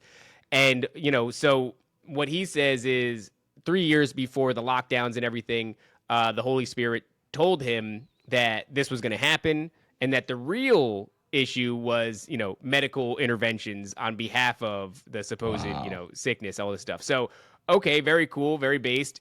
And so that enables him to warn his family and his friends, and also, of course, abstain from getting that himself. And then he says there's a number of other things that the Holy Spirit reveals to him, but one of them was that there was going to come a time where the sins of our leaders were going to be revealed to us, which brings to mind a lot of different things, right? We're talking Epstein client list, and Macron. It's a very interesting thing. All these different potential revelations that conspiracy theorists have been chewing on for quite some time. That this idea was going to come to light, and the world was going to be subjected to what their leaders were actually up to. And then sometime after that, within that season, so he doesn't know if it's going to be a week, a month, 3 months, but within that season, the rapture was going to happen. It was going to take place. Nathan Reynolds. No, not Nathan Reynolds. Okay, not Nathan Reynolds. Okay. I could tell you, it's actually a great episode. I think it was a members episode of Tony Merkel's show. He has a crazy voice. The guy has his voice is like froggy almost. You could tell he's been through some. That's what his voice told me. Hold on, let's see. I'll tell you in a second. Frequency. Yeah, Nathan Reynolds is a crazy one as well. Yeah. It's a similar story. Oh, he has a new one today. Nathan Reynolds out with Merkel, which is also, I listened to some of it. It's kind of crazy. He's killing the game, man. You see all his stuff recently too. He's talking about it's just, bro. He's going 10 out of 10 bar for bar. Nathan Reynolds, yeah. Man, I can't figure out which one it would have been. Gateway to no. Yeah. Oh, wait, when did this happen? When did I call you, Top? And I was like, oh, they're talking about me. What was that? That was probably, I would have moved in here in June, so it would have been up a little bit. Ancestral Blood. I don't think it was that. Marked by the Wolfman. I don't think it was that. Trapped by a Dream Demon. Could have been that. It's hard to say. Oh, there it is. Recruited by a Demon Prince. May 28th. It's a members episode of the Confessionals with a gentleman named John, a former occultist whose story begins with childhood encounters that defy reason and ends in a radical deliverance only God could have orchestrated. So yeah, I highly recommend checking that out. It's episode number 761. But that is very much in alignment with what a lot of us suspect is going to happen as far as the rapture. Some people claim that it's not biblical, but there is a guy named Cliff High. Cliff High is a sort of a systems expert. We're going to keep it abridged. Systems expert. He's a software engineer. He writes code. Sometime in the early 2000s, he develops effectively what is a web bot that scrapes data off the internet. Turns out that there are emotionally charged words that it can somehow determine are emotionally charged. and through a compilation of those words, sort of conversation between individuals on the internet, message based, that sort of thing, it can then derive, once it gets a large enough data sample, it can derive potential future outcomes. So it's like a glorified probability machine. Is really the way that I've come to interpret it. So what he does is he's able to derive some pretty loose predictions that, like, even though they're loose, when they happen, they happen. Like, for example, in 2009, this thing predicted that there was going to be a podcast between Trump and Joe Rogan. Right. And if you do the math on that, Rogan was not Rogan in 2009. He was just starting. Yeah. Exactly. And podcast wasn't even really a thing. So it struggled with the language to describe what was going to happen. Anywho, he's got enough of a track record that I'm like, this is worth looking at. It's not worth idolizing or putting all your energy into or anything like that, but it's worth, entertaining when he says something. So one of the things that's supposed to take place at some point is this great event that I think it could be within this year or something, allegedly. And there's a grace period within these predictions, within a year or several months of when he thinks they're going to happen. Right. And it's this idea that he thinks, because he's not a believer, even though he believes in the Elohim. It's weird the way he intellectualizes this. But he thinks that people are going to be subjected to potentially a hallucination across the Bible Belt of America. He thinks that there will be a sort of hallucination. Now, you have to imagine the way this thing is kicking out words and phrases, it's very much open to interpretation. Like, what he sees as a hallucination might be vision, right? You know what I mean? Like, it might be a vision or something like that. But either way. Now, when was this prediction? Well, this is supposed to be, I believe, within this year, I would say within a year of June. Yeah, so we're in the month of... When did this program predict this? This probably, I don't know when this one, I don't want to speak out of school here. I don't know when this one was, but... Because I don't know if I've heard this before. So I heard his other one. Yeah, so what he says is that across the Bible Belt, there will be people, in his estimation, they'll be hallucinating this idea that the rapture happened, but they were not themselves raptured, which is interesting because it's like, how do you hallucinate the supernatural removal of your loved ones and friends? Because wouldn't they be there to verify? Yeah, are you gone or not? Like, is she in the kitchen whipping up breakfast, or is she not the next day? So this idea that they would all experience this, and then they would go into great panic because they themselves were not raptured. So very interesting, because there's a lot of rapture talk. And then, I believe what this guy says, the other guy, going back to Tony Merkel's show, I don't want to put words in his mouth, but I think there's one more thing that he says that's interesting that I think people should look out for. It's Donald Trump sitting at like a Thanksgiving feast type table. That's the energy of it, like a Thanksgiving feast, like some sort of celebration, coming together, and Trump is. I don't think it's an old holiday. I think I think what he's seeing is a new holiday. Oh, it could be. That's where the impression of Thanksgiving comes from, is that this is now a new holiday. Yeah. So he's sitting in front of the table, and he's like, like how he has the McDonald's, and he's showing you all the McDonald's with all that stuff. Yes. Similar to that, and he's saying something like, "Look what we just been through. Pretty crazy, but we're past it." Dude, what's kind of wild with the vision of Trump, what is it, like a Last Supper kind of? Yeah. I mean, I don't know if he used the words Last Supper, but it was this, like, what Top said, right? Look what we just went through and how horrifying that was. But now look at this promising thing that's on the horizon. So what's interesting is there was a billboard posted out, and it was posted on the Times of Israel. You could find this article, but it's basically a big billboard of Trump in the middle, and you've got the Israeli Abrahamic side of things, and then you've got the Islamic Abrahamic side of things, and it literally looks like it's a first sup. They're not sitting at a table, but they're all standing. Well, that's funny because this is supposed to be seen by a lot of people, but you don't know what form this is going to take. Like, my mind jumps to a televised thing, but if that billboard is seen by millions of people, you know what I mean? Like, just because it's not on your radar doesn't mean that this web bot picking it out isn't significant in some way. Oh, there you go. That's funny. That's very there funny. it is. There it is. Jeez, dude. It's I funny, imagine, right? what is that? Mega Media? Where the hell is Well, that? now that article came out June 30th. Oh, Ago. Yeah, oh yeah. That's interesting. This is new, yeah. Well, Wow. so he It's had time for another a new Middle interesting- East. I want to say this real quick. Go It's ahead. time for a new Middle East. They're coming here. This is the new Middle East. 100%. Yeah. It says the We should go Coalition for Regional Security, and at the top left there, the little star is a six-sided star of Remphan, David, Seal of Solomon, Right, whatever you want right. to say. Dude. Oh, man. AbrahamShield.org. What the? So one of the things that he said that almost did happen, and it's interesting because this was even our so we were doing a show with Clint Russell at the time, who's like mostly a political guy, and he was like, oh well, actually that almost did happen, and the thing that almost happened was the webbot told Cliff High that there was going to be a military effort on behalf of Israel against Iran. 7 jets were going to be loosed, and 4 of them would turn back because they weren't able to penetrate Iran's defenses, but 3 of them would make it through, and 1 or 2 of them would successfully bomb a nuclear facility in Iran that would then result in 3/5 of the world being covered in nuclear fallout, and that the world would turn on Israel, which is like, where have we heard that before? And so that happened. Let me read this real quick. I'm on the website here, and it says, it's kind of interesting phrasing. Since the 7/10 massacre, the state of Israel has fought on 7 different fronts of the most just war since its founding. Like a phoenix, the state of Israel managed to rise from the dust and demonstrated unprecedented military power, which led to tectonic changes in the Middle East.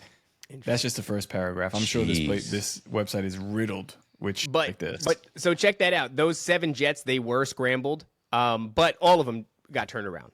So it did happen. They were going for this, alleged nuclear facility in Iran, but none of them could make it through. So this is what I'm talking about. This thing is like a probability machine.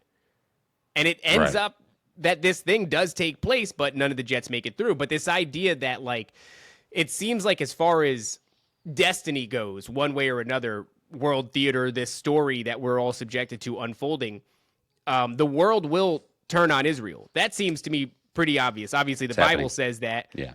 But then if you look at QAnon, this idea of like they're saving, and QAnon is a massive psychological operation, but they're saving Israel for last is like what QAnon says. They're saving Israel for last, right? So it seems to me that like there is going to be this massive turning. If you look at the cultural climate that's been engineered to a large degree, the sentiment about and the sentiment about Israel is reaching an all-time high when it comes to negativity, right? So people are very negative about they're very negative about Israel and their involvement in our own politics, our own government, and where this is all going. Everything is coming to a head, and it seems like one way or another, this story is going to play out where the whole world is going to turn on Israel. And, this is end times prophecy. So, take Cliff High's predictions with a grain of salt. You should always be rooted biblically. But when you see things that are aligning with biblical scripture, then that should, pique your interest, and you should go, oh, well, let's have a gander at that. Right. No, yeah, absolutely. I wanted to bring this up. I have this have you guys have seen the Blade series with Oh Wesley yeah, Snipes? hell yeah, dude. Love it. Right, you got the familiars, right? They're embedded in everything. Yeah. And I was sitting there watching the movies the other night. I watched like 3 nights in a row. So I was like first, second, third. I'm like, oh, dude, getting back into it, love it. And I'm like sitting there watching them, and I'm like, the familiars. So they're the servants. They're humans that they want to be turned. And they have, they got the little tattoos. They got their little marks to prove, that they're the servants of the vampires. Right. And I'm like thinking about it. I'm like, so if I'm going to take this around and put it into reality, who is the servants of the vampires?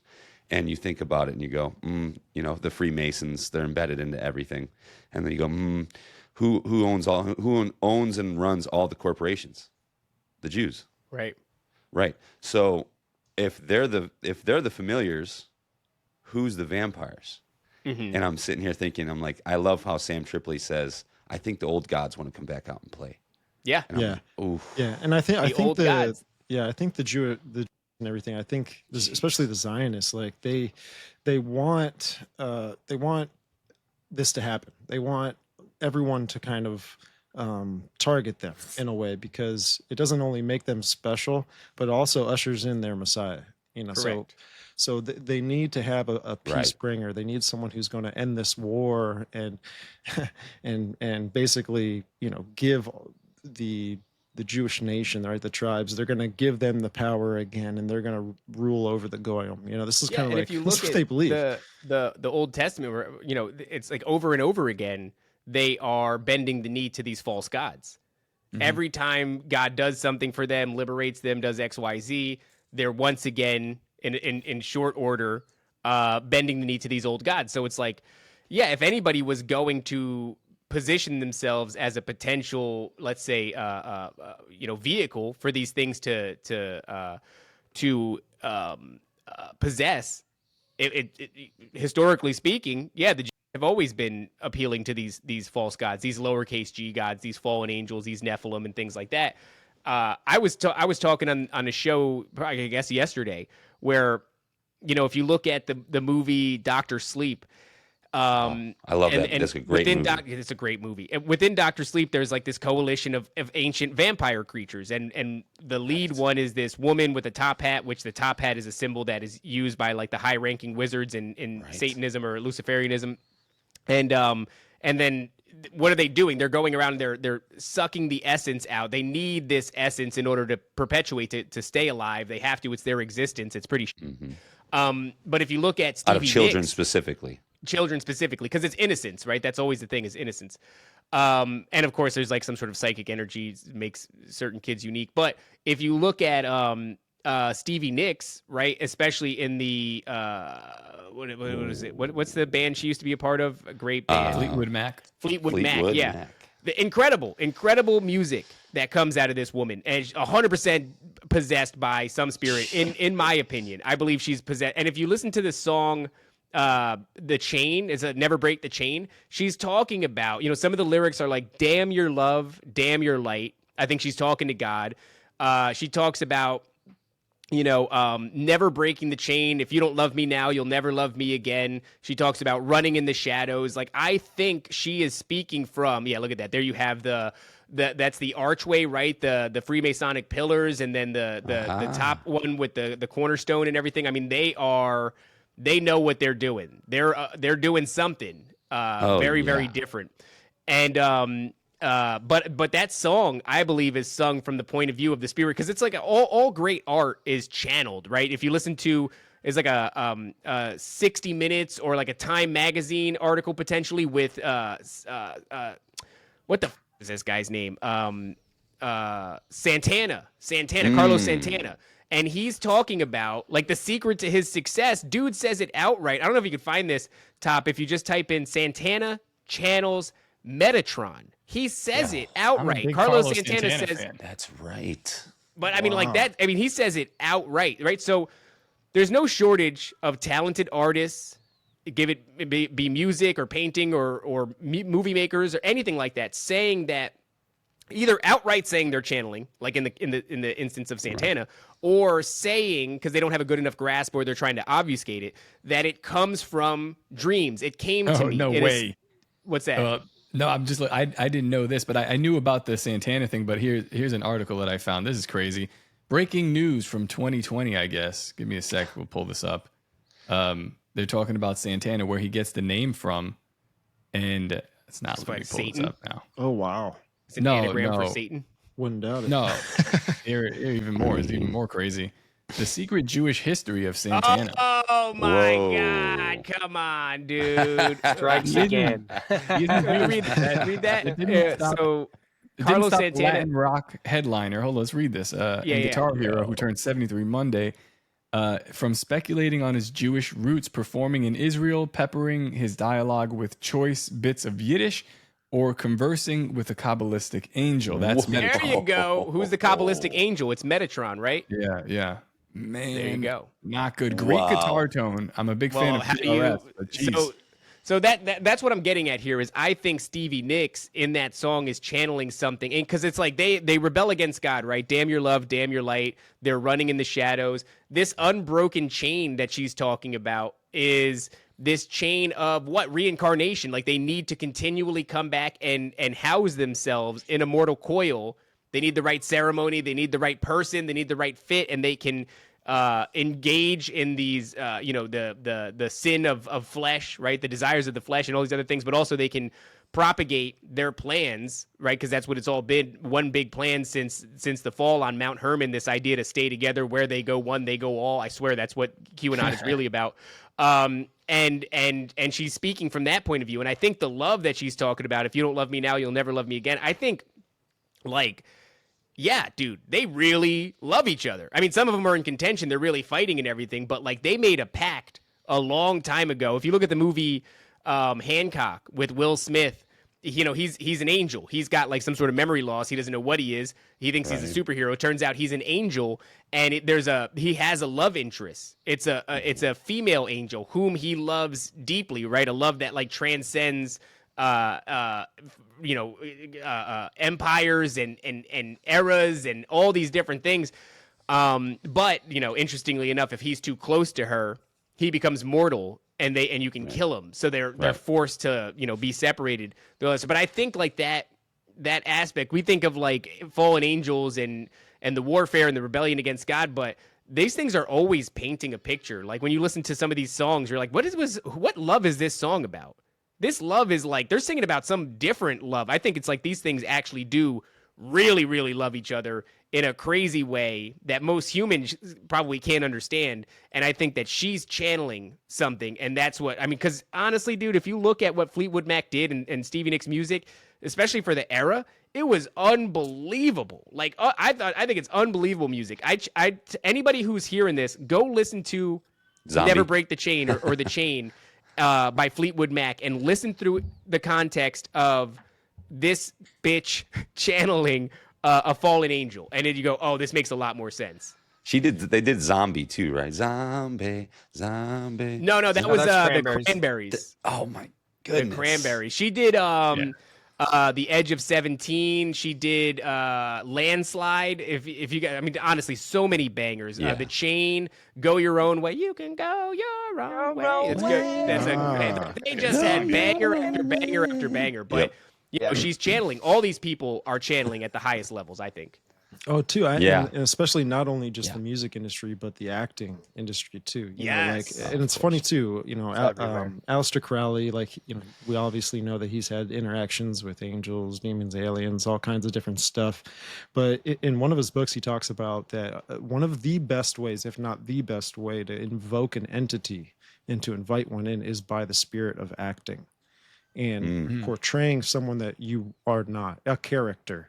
And so it makes me think of when you have these actors, and some of them will tell you straight up, like when some of them will go into closets or bathrooms and they'll shut all the lights off and they'll literally get into this character. They'll and it's like they lose sense to their actual agency over their own person, and then now they're this new character. You know, it's amazing because the biggest industry for our entertainment is like Hollywood, right?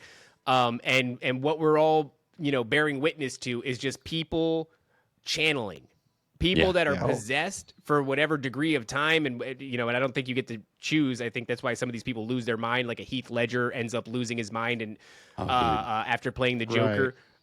I think. Did you hear about how he invoked an entity to play the character? Did you hear about that? No, I didn't know that. I mean, it doesn't surprise me. Unsurprised. Yeah, he literally admitted to it. Yeah, he did. Well, he's dead now, but there's this lady that came out and was like, "Hey, I know exactly what he did and why he went down this route. He performed a ritual to invoke an entity to play that role, and then it stole him. It killed him." Yeah, because we're dumbasses. We think that we can have our cake and eat it too, right? That goes back to, Naruto, right? Where it's like you can have this spirit take you over, but you can utilize its power to do your bidding. That's King Solomon, right? Where you get wrapped up in creating these sigils and having them do your bidding, and then you lose to it. It's Paul Staub's work. I know you guys probably have spoken with him, but his look like clowns. Yeah, and the reason why you get all this clown visage is people just emulating it, calling them in, because if you dress like it, if you act like it, then you invite it, and that's the whole heart of his work. So it's all Nephilim shit in the end, man. It's, I mean, literally the Joker, right? They say it the opposite way. They tell you we dress like the clowns or like the demons to scare them away. Yeah, which is completely retarded. Yeah. Doesn't make any sense. It's like, oh yeah, these ancient spirits don't realize you just got, cream on your face. You come on, dude. It's so stupid. It's so stupid. Yeah. It is.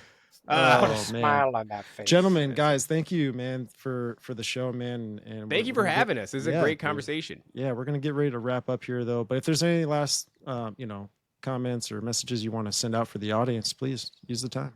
I would say definitely if you are interested in seeing Brohemian Grove, because it's going to be a while before we polish up the product and release it. There's that version of it that awaits you on patreon.com/Nephilim Death Squad.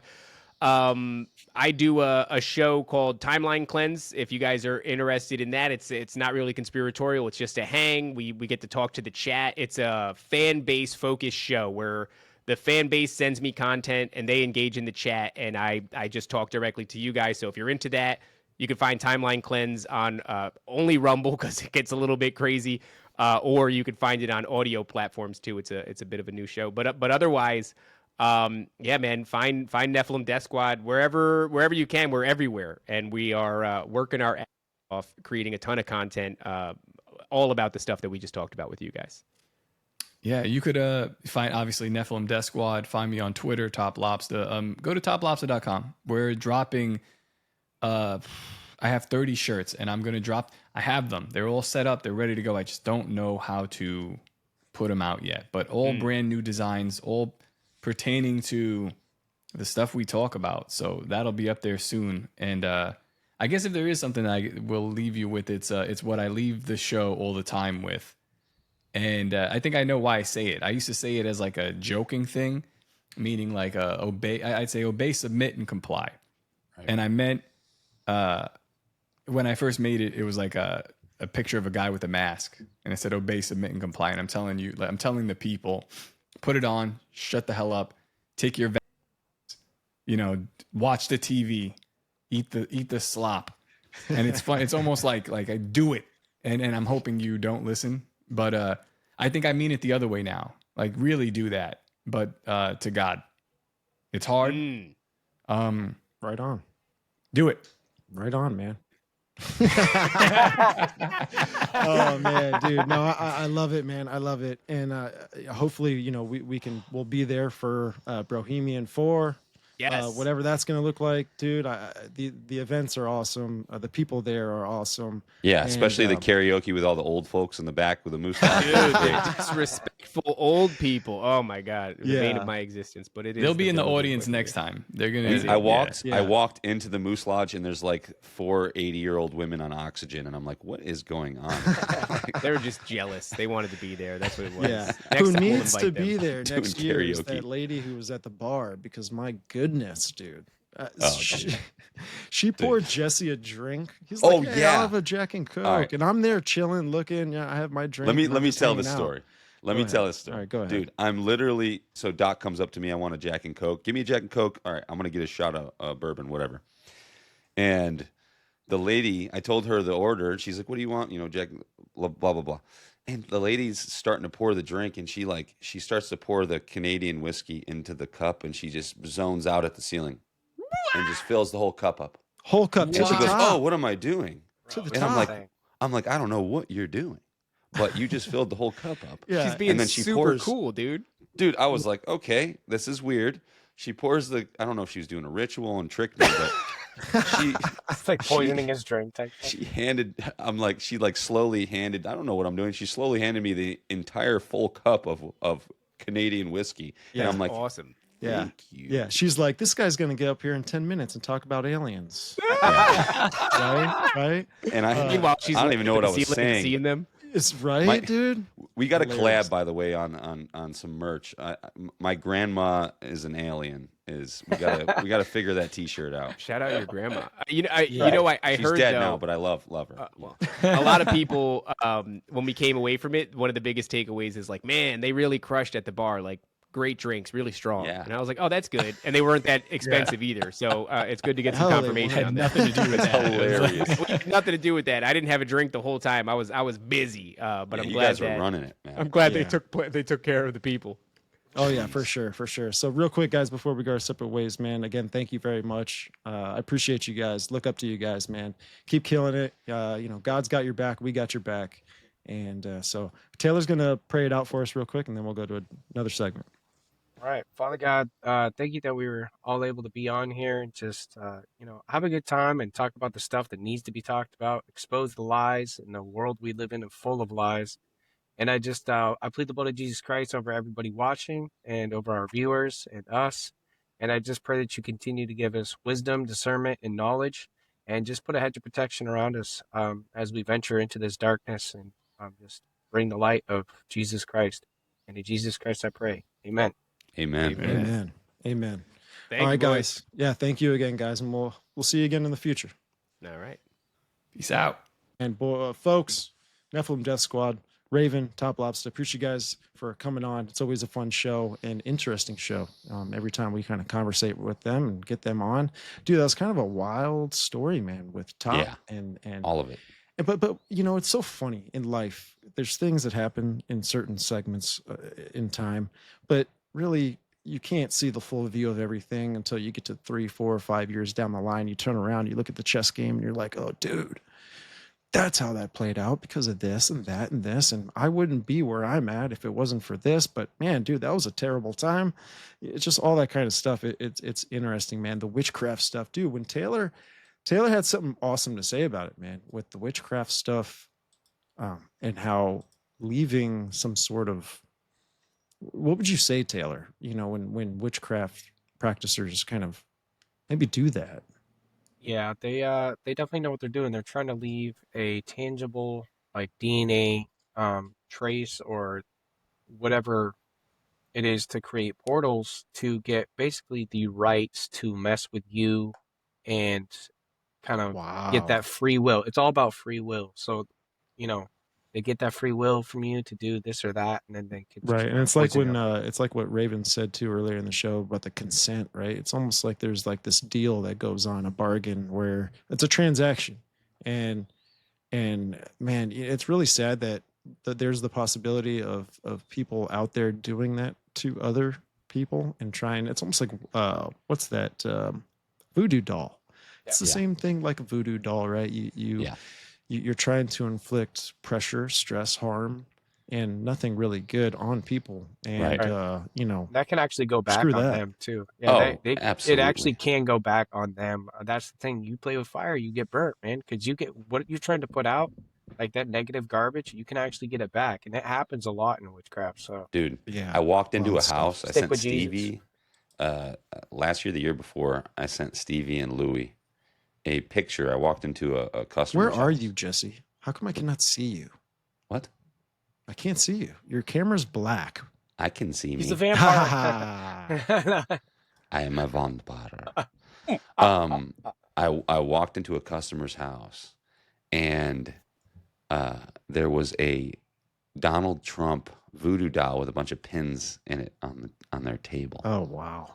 And they had like CNN on or something, and I'm just like, I need to get out of here. Man, dude. Another get out of crazy thing too is like I've gone to, well, there was one time, but I went to a medical call in the middle of the night in Gainesville, and when a medical alarm call is dispatched, the engine or someone who has the tools to get into a home usually kind of goes with you. PD also goes, right? Because that's technically like breaking and entering if we had to go into someone's house or force into someone's house. But we went to this, it was an abandoned building. We had to force the door, get inside because we thought there's a medical alarm going off inside. And so we get inside the building, and it seemed to be like this habitat for satanic rituals or something where What? there was pentagrams on the ground, there was blood on the walls, and there was dead animals in the building. And really, when we first went in, right, PD was there, but we got the hint of nothing good is happening inside this home. So the police obviously went in, they cleared the home, right, because there's like probable evidence and cause that someone may have a weapon in this home, right? You got animals cut up and all this kind of stuff, blood everywhere. Anyways, it was crazy. But that's the thing, man. These things, I think they do have the ability to adapt to the physical realm and to do things, even though they may still reside in the spiritual realm. They're able to work through the airwaves or electricity. Right. Even we don't really know how small things are of matter, but we know that there's matter that we can't see. So a lot of that stuff's wild, man. Right. Yeah. And like we were talking, like David kept saying, it's like, you're always battling between faith and fear. Like, why am I afraid if I know Jesus got my back? Mm-hmm.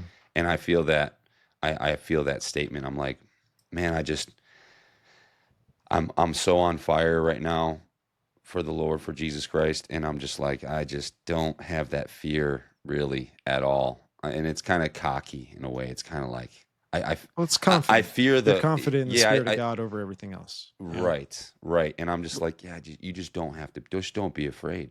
Don't even. I'm so tired of all the demonic crap anyway, dude. Yeah, I've literally seen A to Z, and I'm just like, dude, at this point, screw Satan, dude. I'm so done with it. Jesus Christ is Lord. Exactly. Right. Exactly, man. It's crazy to say that to the normal man, and I hope everybody starts to come around. And it's not my place to bring you to Jesus Christ. It's not my place. They say, I always hear fishers of men and stuff like that. And like, that's what we're doing here. But there's just, everybody has to find their own way. And I don't, I think about it all the time with certain people in my life. And I'm just like, it's not my place to bring you to Christ. Like, well, we can really only, broadcast seeds. We can really only talk and share about things that give off the fruit of the Spirit of God, and then let the Spirit of God do it all, because really it's a chore, and it's an objective that we can't achieve to bring someone to God. Like, God does that, but he uses us. Right. Maybe some people may see it as synchronicities. Maybe people may see it as confirmation and God working and trying to get a hold of you or talk to you or communicate to you. Hey, dude, and he's doing that with everyone, because there's a breadcrumb trail with everyone's reality. But it's the people where they go, they decide to choose what they want. They want to maybe in the end worship themselves. They don't want to. They don't want to be held accountable for their actions. Which it's a thing when you experience the fear of God. You're held accountable for your actions. You feel like you are a sinner and that you need a savior, and that's the start of it all, man. But hopefully, with this show, the Nephilim Death Squad, and other shows out there, folks, like, this is the message and this is our objective. And we have God at the top of all of it. And so, but I mean, with all that said, guys, I mean, it was a good show. I enjoyed having him on. I enjoy having him on every single time. We're gonna, a lot of heavy vibes, huh? A lot of heavy vibes. Oof. Oh, yeah. They've been going through it. They've been going through it. I didn't realize it. And that's why I said at the end, man, I was like, God's got your back. We got your back, man. There's a lot of people that are behind you, viewers, fans, and content creators that have collabed with them, and they're good guys, man. They work hard, and I respect anyone that works hard. Yeah, they definitely off. That's another part of that. It's like it's a lot of it's a lot of weight to bear. Well, you said it best the other day. Since we are in the realm of content creation, we really do understand how much work goes into all this stuff, and we have a different appreciation than maybe the normal person that's listening to their stuff. They don't know, but we do know. We know what goes in behind all this stuff, and shout out to them, man. And love those guys. Appreciate those guys, man. And it was a good time having them on, folks. If you're sticking with us this long, we appreciate you. We love you. Come on back and, hit that notification bell, hit that subscribe button, like the show, share it with your friends, get it out there, and drop a comment down below about the things we got into. If you have any experiences yourself, and maybe anything that relates to the stories that they got into, please drop that in the comments. And if you wouldn't mind, head over to the audio side of things, and you could check us out on Spreaker, Apple Podcasts, and Spotify. While you're there, you can, hit that follow button, and you can leave us a review. 5-star reviews only, folks. Please try and help us out. We love it. It's the currency in our game today, and with this podcast realm. So we deeply appreciate it, guys. And but hey, till next time, love you. See ya. See you.